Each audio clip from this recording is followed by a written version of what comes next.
ಈ ವಿಡಿಯೋ ನೋಡಿ. ಇದರಲ್ಲಿ BSF ನವರು ಹೆಲ್ಪ್ ಮಾಡ್ತಿರೋಂತ ಕರುಗಳು ಯಾವುದೇ ಸುನಾಮಿಗೆ ತೇಲ್ಕೊಂಡು ಹೋಗಿ, ಯಾವುದೇ ಪ್ರವಾಹ ಬಂದು ಕೊಚ್ಕೊಂಡಂತರೂ ಹೋಗಿಲ್ಲ. ಯಾಕೆ ಈ ರೀತಿ ಕರುಗಳು ಹೋಗ್ತಾ ಇದಾವೆ?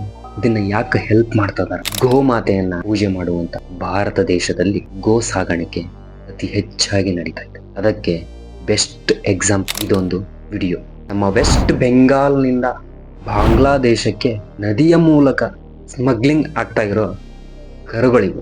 ಈ ವಿಡಿಯೋದೊಳಗೆ ನೀವು ನೋಡ್ತಾ ಇರ್ಬೋದು, ಗೋವುಗಳನ್ನ ಯಾವ ರೀತಿಯಾಗಿ ಕಟ್ಟಿ ಹಗ್ಗದಿಂದ ಅದನ್ನ ಫುಲ್ ಪ್ಯಾಕ್ ಮಾಡಿ ಬರೀ ಮುಖ ಅಷ್ಟೇ ಉಸಿರಾಡಕ್ ಬರೋ ತರ ಮಾಡಿ ಯಾವ ರೀತಿ ನದಿ ಒಳಗೆ ತೇಲ್ ಬಿಡ್ತಾ ಇದಾರೆ ಅಂತ. ಇದೊಂದು ಅತಿ ದೊಡ್ಡ ಆದಂತ ಸ್ಮಗ್ಲಿಂಗ್ ಆಗಿ.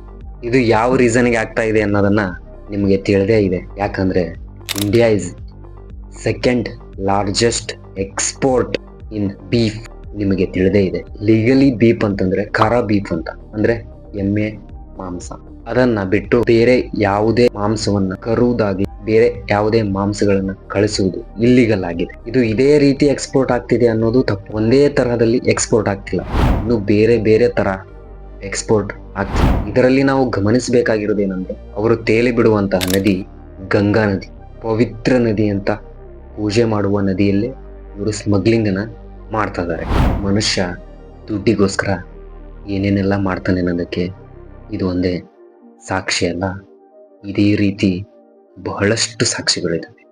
ಈ ರೀತಿ ಮಾಡ್ತಾ ಇರೋ ಮನುಷ್ಯ ಕಲಿಯುಗ. ಇದರ ಬಗ್ಗೆ ನಿಮ್ಮ ಅಭಿಪ್ರಾಯ ಏನು? ಕಮೆಂಟ್ ಬಾಕ್ಸ್ ಒಳಗೆ ತಿಳಿಸಿ.